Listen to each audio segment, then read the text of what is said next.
আসসালামু আলাইকুম এভরিওয়ান। আশা করি প্রত্যেককে ভালো আছেন।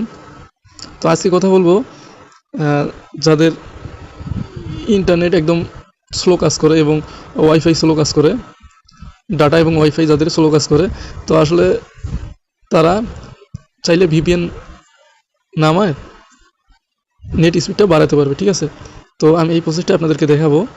যেহেতু দেশে এখন আমাদের বাংলাদেশে যেহেতু নেট অনেক কম পায়, ঠিক আছে, ওয়াইফাই লাইন খুব স্লো কাজ করে, ডাটাও খুব স্লো কাজ করে। তো এক্ষেত্রে আমরা ভিপিএন চালু করলে দেখা যাচ্ছে মোটামুটি আমাদের নেট স্পিড বাড়বে, প্লাস আমরা ফেসবুক চালাতে পারবো, ফেসবুক মেসেঞ্জার মোটামুটি সব কিছু চালাতে পারবো। ঠিক আছে, তো এখন যে নেটের অবস্থা, এই অবস্থাতে আমরা শুধু ইউটিউব ছাড়া কিছুই করতে পারতেছি না। ঠিক আছে, তো আমরা যখন ভিপিএনটা কানেক্ট করব, তো কানেক্ট করার পর অবশ্যই আমরা মেসেঞ্জার, ফেসবুক চালাতে পারবো। ঠিক আছে।